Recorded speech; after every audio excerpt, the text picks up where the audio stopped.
Hello everyone, the December Review here, back again with a movie review. Today, we have the new indie film Holler, which is available to rent at all your favorite services. The movie is the directorial debut from writer and director Nicole Riegel and stars Jessica Barden and Gus Harper as siblings trying to get by in a struggling Ohio town. Let's check it out. You ever looked around this town? The manufacturing drying up left and right. What's going on? They closed us down. You get a front row seat to how the world works. I don't need some professor of sociology quizzing me on life below the poverty line. Let me just say right off the bat here that Holler is an extremely well-made film, haunting and captivating with exceptional performances across the board. The film follows Ruth and her brother Blaze barely getting by in their crumbling industrial town. Their mother Rhonda, played by the great Pamela Alden, is doing 30 days in the local prison and is a struggling addict. They are behind on rent with eviction notices piling up. The water has been shut off for a while and they're teetering on what's left of their mental strength. The movie opens with Ruth and Blaze collecting cans and cashing them in at the local scrap and junkyard. They make frequent stops to visit their mom, and the relationship between Ruth and Rhonda is shaky at best. Blaze is the eldest and steadfast on protecting Ruth and getting things into a better place. Unbeknownst to Ruth, Blaze sent an application to a college on her behalf, and she is accepted. Ruth doesn't exactly take this news well, as the thought of leaving her family behind is a non-starter. Plus, how can they afford it? The pair end up taking a job at the local scrapyard, which is owned by Hark, played by Austin Emilio.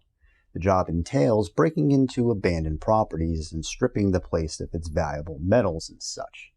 A dangerous position that brings with it a hefty paycheck and a light at the end of the tunnel. There's also family friend Linda, played by Becky Ann Baker, who works in a factory processing frozen meals. She is wise and snappy, and also clinging on to what she has as fears of the plant shutting down become more real with each passing day. The details within this story is as compelling and complex as I've seen in some time. I was reminded of the equally exceptional drama Never, Rarely, Sometimes, Always in its ability to bring true life to the screen, creating an authentic snapshot of real-world struggles, marked with friendship, loneliness, fear, and triumph. Take, for instance, the water being shut off. The details here show us that Ruth and Blaze have been keeping water saved up in old laundry detergent bottles, using just enough to perform the task at hand. When one goes to, say, clean the dishes, they instinctively turn on the faucet, but are quickly reminded of the circumstances when nothing comes out. As a viewer, you find yourself there with them, hoping that this time the water will turn on. And with each try that it doesn't, the decisions made by these characters become more and more justified. These details are littered throughout the film. It's there with Ruth as she learns how to cut metal for the first time, and it's there when she starts scrapping like a professional. It's there when Ruth steals books out of the library because they won't let her check them out anymore. It's there when she was upset Blaze sent in the college application behind her back. And it's there when she listens to podcasts on what life in college would be like and how she doesn't want anything to do with the school's IT program.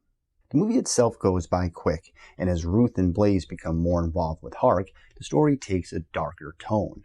The third act brings with it some real tension and worry. The movie did a great job at setting up the viewer to care about these people, that by the time that the looming darkness is upon us, I was filled with emotions, worried about what would happen next. I still worry for a few of them even after the credits rolled.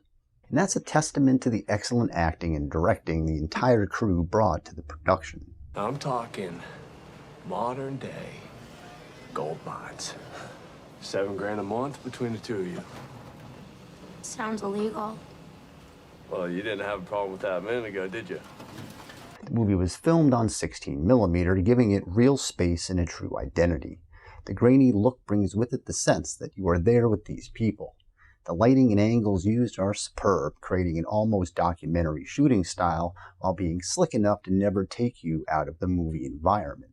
Also, the soundtrack is noteworthy.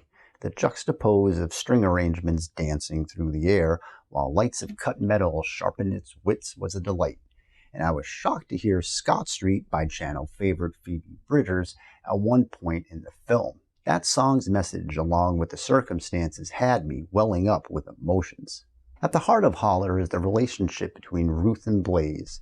Jessica Barton does a tremendous job here. The rebellious nature of the character is ever present, but never comes off as condescending. She's equally adept with finding an invoice error as she is at stealing building materials. The character is allowed to open up as the movie goes along, dropping new details about herself with each passing scenario until the eventual climax forces a major decision. Gus Harper provides Blaze with determination, one that serves as an anchor to an otherwise sinking ship.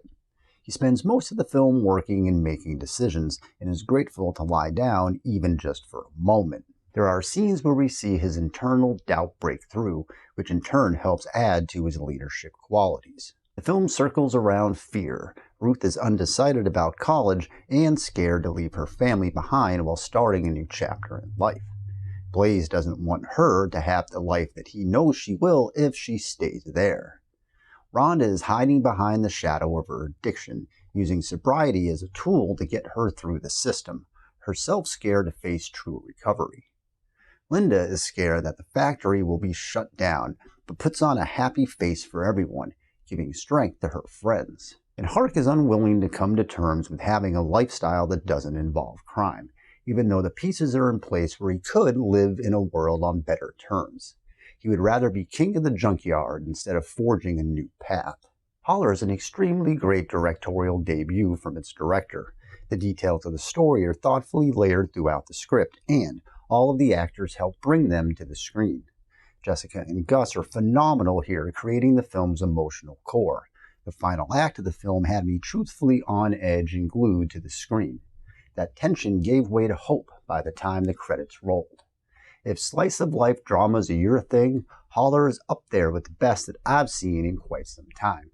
The film is available to rent on video on demand, and I recommend that you do so, and I give Holler 4.5 stars out of 5. You stay in this town because you're scared. Scared to call home, scared to leave. You stay here because you're weak. Rather work line 4 than die over scrap. Hey, get in.